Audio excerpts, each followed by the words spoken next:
Bonjour à toutes et à tous. Je suis Hyojung, CEO et fondatrice de Nomad Her, l'application pour les voyageuses solo. Et je viens de la Corée du Sud.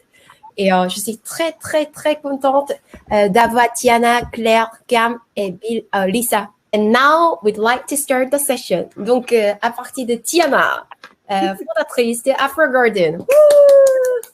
Salut tout le monde. Alors, moi, je suis Tiana, de mon vrai nom. Enfin, mon vrai nom, c'est Tatiana, du coup. Tiana, c'est le diminutif. J'ai 27 ans. Donc, je suis illustratrice digitale en freelance. Et à côté de ça, je suis fondatrice d'Afro Garden. J'ai commencé le dessin il y a à peu près 2-3 ans. Mon objectif, en fait, c'était de dessiner des femmes noires et tout ce qui touche, en fait, à l'Afrique. Parce que le but, c'était de mettre en valeur le continent africain, de mettre en valeur aussi son héritage et aussi de mettre en valeur les femmes noires qui sont souvent stigmatisées ou qui sont souvent victimes de stéréotypes par leurs cheveux, par exemple. À l'époque, on disait que les cheveux crépus, c'était perçu comme je sais pas, un manche à balai, tout ce qui s'ensuit et tout. Et moi, le but, c'était vraiment de lutter contre tous ces préjugés et de montrer que la femme noire, et toutes les femmes aussi d'ailleurs, mais que la femme noire est belle sous toutes ses formes, en fait, avec ses cheveux crépus, avec ses formes, avec sa bouche pulpeuse, avec sa couleur de peau, et qu'il ne faut pas avoir honte, en fait, à l'heure d'aujourd'hui, d'être qui on est, parce que c'est ce qui fait notre identité, et c'est ce qui fait que soit unique, et c'est ce qui nous rend beau, du coup. Donc, j'essaye de retranscrire ça à travers mes dessins. J'essaye aussi de mêler aussi tout style, à savoir les traditions, les coutumes, une femme moderne, une femme entrepreneuse et tout ce qui s'ensuit. Et en gros, mes principales inspirations, du coup, c'est le continent africain, mon pays, car je suis ivoirienne d'origine. Et aussi la photographie, les documentaires que je peux voir à la télé, ou même Pinterest, qui est une niche à inspiration pour moi, je trouve. Et en fait, c'est comme ça aussi qu'est venue l'idée d'Afro Garden. Je me suis dit qu'il fallait que je fasse quelque chose en rapport avec mes illustrations. Et Afro Garden, à l'heure d'aujourd'hui, c'est quelque chose que j'ai bossé pendant 8 mois. Donc, le confinement m'a énormément aidée, du coup. Et je l'ai lancé le 8 septembre. Là, ça va faire 2 semaines aujourd'hui que le projet est lancé. Bravo. Merci beaucoup. Et du coup, ça fait 2 semaines que le projet est lancé. Et l'objectif d'Afro Garden, en fait, c'est de confectionner des box en lien avec mes illustrations. L'objectif, c'est de faire voyager les personnes aussi à travers mon art, mais aussi en mettant en avant la femme noire et le continent africain, d'où le nom Afro Garden, jardin afro. Et Ok, merci Tiana. Et je te souhaite vraiment belle aventure pour Afro Garden. Et après, on a Claire from Munich, right? Yeah. Voilà. Oui, donc moi, je m'appelle Claire, j'ai 30 ans. Je suis conseillère en marketing en ligne freelance. Et en décembre, avec ma cofondatrice Victoria, qu'on voit là, Biznet, on crée une plateforme digitale pour aider les femmes à entreprendre et pour les motiver à vraiment bosser sur leur projet entrepreneurial, parce que dans l'écosystème des startups, il y a vraiment très peu de femmes. À l'échelle européenne, on est à 15% d'entreprises menées par les femmes par rapport à 85% de startups masculines. Et en fait, on se dit qu'en 2020, ce serait quand même bien d'avoir un peu more diversity dans l'écosystème. Et voilà, donc on a commencé cette aventure ensemble en décembre 2019. Pour l'instant, on offre déjà un training semi-digital pour les femmes qui ont une idée business et qui aimeraient bien se lancer, mais qui ont besoin d'un peu de structure. Et vraiment, on se focalise un peu sur les solo entrepreneurs. Et pour ça, ça va bien avec le sujet aujourd'hui des solo travelers. Voilà. Bravo. Je vais postuler, Claire. Merci. Ok, super, bien postulé. And then we have Lisa. Hey. je suis Lisa, j'ai 26 ans, je viens de Marseille. J'ai fait des études en journalisme et pendant mes études, j'ai pu beaucoup voyager. Et j'ai voyagé donc en solitaire. Et au cours de ces expériences, en fait, je me suis rendu compte que c'était pas inné de voyager seule, dans le sens où ça a révélé beaucoup de peur. Et surtout quand je suis rentrée en France, je me suis dit que en fait, c'était pas normal que ce soit pas si accessible que ça et qu'il y ait autant d'autocensure chez les femmes pour l'aventure, pour avoir accès à la mobilité et tout ça. Du coup, au début, je voulais faire un blog, donc lié au journalisme, qui devait s'appeler Cagole Nomade. Et Cagole, du coup, parce que ce nom-là, c'est un mot donc qui entre guillemets qui donne un stéréotype des quelques filles du sud de la France qui sont censées voilà être vulgaires, être trop féminines, mais à la fois trop masculines dans leur comportement. Enfin, en gros, c'est des filles qui dérangent, quoi. Et moi, je me suis dit, mais en fait, ces filles-là, elles représentent déjà ma culture et c'est des filles, en fait, elles ont rien à faire de ce que tu penses d'elles. Elles sont déterminées, authentiques, elles prennent la place dans l'espace public et c'est pour ça qu'elles dérangent. Du coup, je me suis dit, voilà, ce mot-là, il faut absolument que je le reprenne et que, au lieu que ce soit quelque chose de négatif, il faut que ça devienne vraiment, voilà, un retournement du stigmate, quoi. Que ça, aujourd'hui, être cagole nomade, c'est être une femme engagée, en fait. C'est vraiment ce que j'ai envie d'essayer voilà, de développer. Donc en fait, je suis rentrée à Paris avec ce nom et avec cette envie de blog. Et en fait, ma meilleure amie a vu le logo, a vu l'identité de ce nom-là et tout ce qu'il y avait derrière et toutes les valeurs que ça prenait. Elle m'a dit non mais il faut qu'on aille plus loin qu'un blog. Il faut qu'on fasse une vraie marque sportswear qui accompagne les femmes et des accessoires de voyage. Mais si on se lance là-dedans, on va le faire bien. C'est-à-dire qu'on va essayer de faire de la production locale à Marseille, de favoriser le savoir-faire régional, de prendre déjà les tissus qui sont ici, c'est-à-dire des chutes de tissus, parce qu'il y a tellement de gaspillage dans l'industrie de la mode et c'est catastrophique. En termes de droits humains aussi, on sait que c'est le deuxième secteur où l'esclavagisme est énorme après les téléphones et les ordinateurs.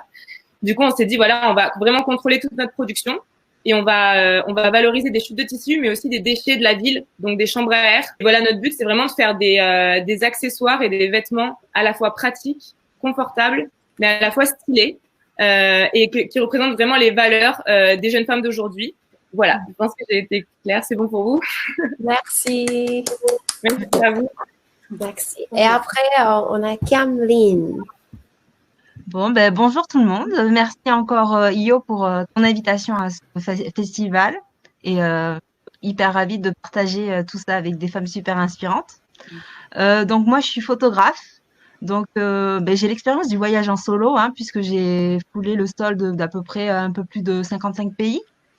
Et du coup, en partie accompagnée de mes inséparables appareils photo en plastique Lomo. Donc, juste un petit rappel rapide de ce qui est la lomographie. En fait, oui, c'est ça. Voilà, j'étais tout le temps perdue. Ouais. Voilà, donc la lomographie, en fait, c'est un courant photographique qui date des années 90, en fait, et qui se base sur l'utilisation d'appareils argentiques. Donc, je ne fais que de l'argentique et qui ont pas mal de défauts.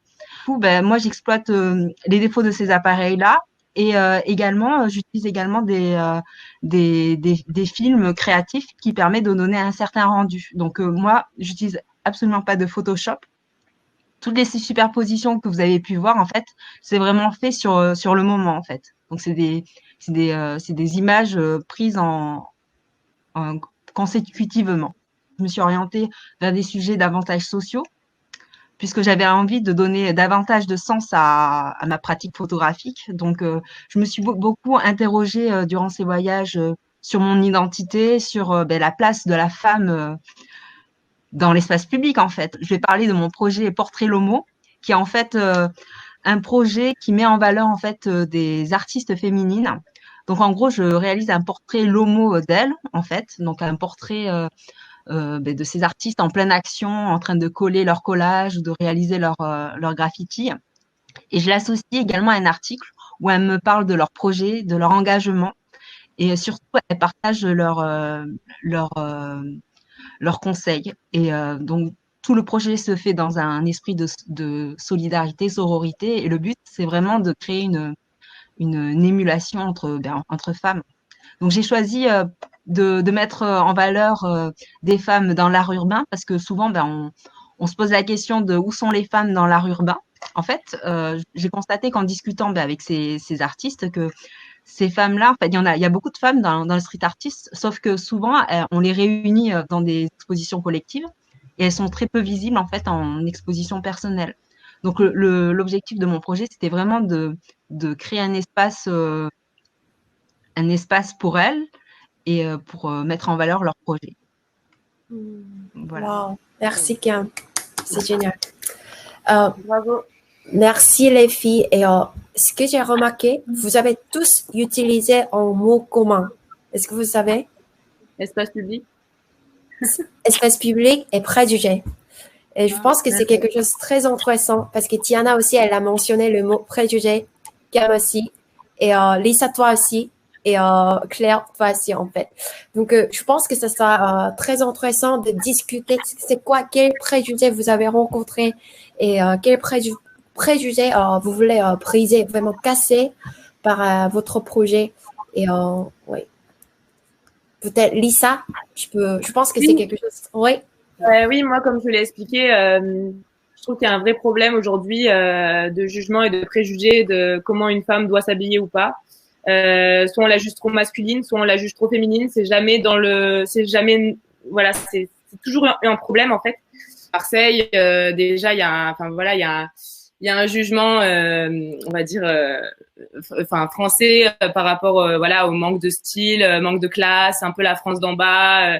Et du coup, voilà, ma marque, clairement, elle a pour but de montrer que, voilà, dans le Sud aussi, on peut se démarquer par des marques engagées. Et il y a encore très peu d'exemples, mais ça commence à émerger. Et donc voilà, j'essaie aussi de jouer sur ce stéréotype de ma région. Et enfin, des femmes de ma région, en fait, qui sont tout aussi intelligentes qu'ailleurs. Et c'est pas parce qu'en gros, elles sont superficielles ou elles aiment un style de vêtements qu'elles ont rien dans la tête. Donc il y a aussi toute cette partie-là qui est importante et que moi, voilà, j'ai un peu subi quand je suis arrivée à Paris ou quand j'ai pu voyager. On a l'impression qu'on envoie des signaux de ce qu'on n'est pas, parce que les gens ont tendance à nous juger sur nos vêtements et d'où l'on vient aussi par rapport à notre accent. Donc voilà, c'est vraiment moi un point d'honneur, ouais, de changer les préjugés, mais aussi de jouer avec et de les pousser dans l'autodérision. Je vous passe la parole. Wow. Ok. Et peut-être qui a mentionné, tu as rencontré un préjugé concernant une fille asiatique, une femme asiatique. Tu penses que ton inspiration, ton expérience, quand tu as voyagé dans 50 pays, ça est quelque chose lié avec ce que tu fais actuellement ou non? Moi, quand j'ai voyagé en Asie, en fait, c'était un peu un retour aux origines puisque je suis passée par le Vietnam. Et ce qui m'a beaucoup perturbée, c'est que du coup, j'avais un peu l'impression d'appartenir à nulle part parce qu'en fait, dans tous les pays que j'ai pu visiter en Asie du Sud-Est, en fait, la plupart des personnes pensaient peut-être que j'étais locale. Donc d'un côté, je n'ouvrais pas la bouche, ça passait. Mais le jour où je suis passée au Vietnam, bizarrement, ils ont dit ah non, mais elle n'est pas vietnamienne. Hein. Donc c'est hyper étrange, mais moi je l'avoue, je garde un petit souvenir assez particulier de cette expérience-là. Et le fait de pas vraiment appartenir à un pays, il y a aussi le fait que par exemple, en tant que femme asiatique, je voyage.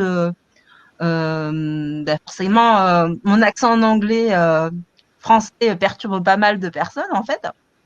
Et souvent on m'a souvent dit mais les femmes françaises, elles sont plutôt élégante. Donc, je me prenais des petits jets là comme ça, et c'est vrai que du coup c'est vrai que moi du coup je vis à Paris, je suis parisienne, et du coup, c'est vrai que le stéréotype de la parisienne, c'est pas du tout l'asiatique qui va faire des photos forcément. Donc c'est vrai que du coup, oui, avec les préjugés sur les parisiennes, non, je fais pas 50 kilos et je m'habille pas aussi bien que les parisiennes. On peut voir dans les magazines, voilà. Donc, Je pense que c'est quelque chose d'intéressant parce que tu as mentionné ton origine et je pense que c'est quelque chose ce que Tiana elle peut répondre aussi, peut-être, parce que tu m'as dit que tu as rencontré beaucoup de préjugés concernant une femme afro.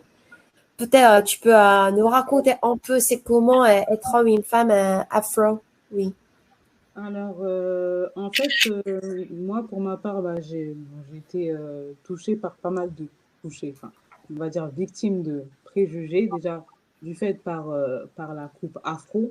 Les personnes vont considérer ça, enfin, t'as une coupe afro, il y a des personnes qui considèrent ça comme t'es pas coiffée, en fait. Genre, ah, tu t'es réveillée avec un casque, alors que non, en fait, c'est la coupe afro, ça a une histoire, c'est une culture. Donc, déjà, par rapport à ça, après, il y a aussi on va dire, des ignorants, on va dire, qui vont considérer l'Afrique pas comme un continent, mais un pays, en fait. Donc, il y a souvent des stéréotypes tu parles africain, alors que non, en fait, je ne parle pas africain.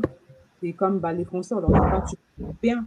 Donc voilà, ou les Allemands, ou tout ce qui sont pareil, en fait. Non, c'est un continent, ce n'est pas un pays. Donc les gens, des fois, ils ont du mal à faire cette distinction, en fait.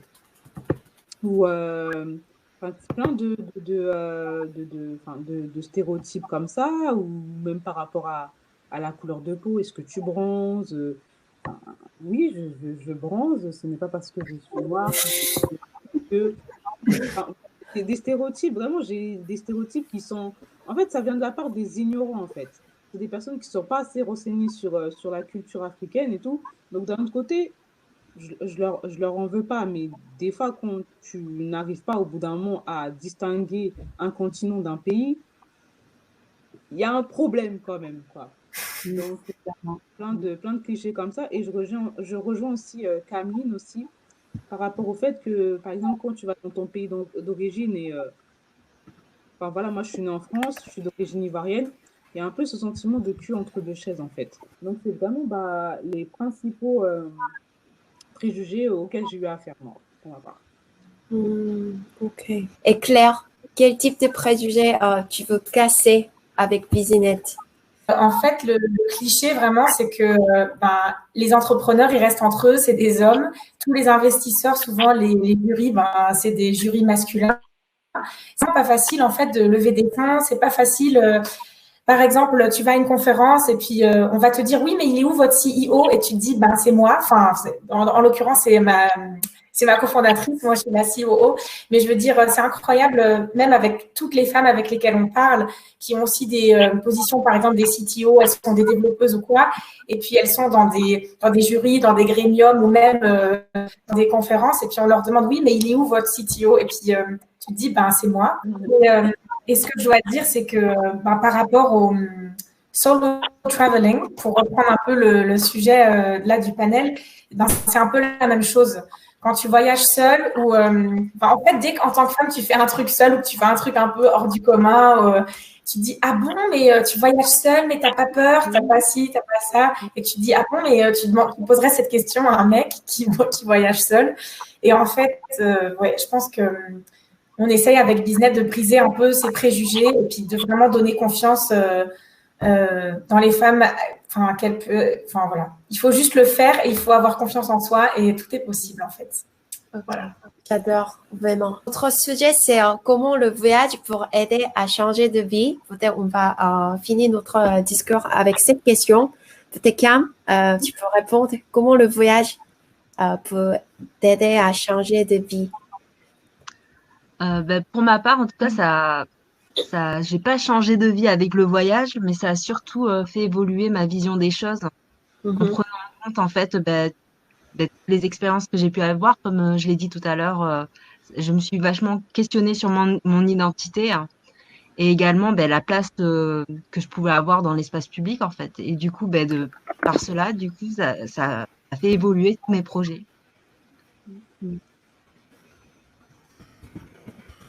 Merci, merci Cam. Et Claire, j'aimerais bien rejoindre ce qu'elle a dit, Lisa, que en fin de compte, déjà l'entrepreneuriat c'est un vrai voyage. Et on sait pas trop. Enfin, on connaît peut-être un peu la destination, mais en fait, c'est vraiment le voyage en soi qui est super enrichissant. Et j'ai beaucoup voyagé moi aussi. Quand j'avais 23 ans, j'ai fait mon premier voyage toute seule.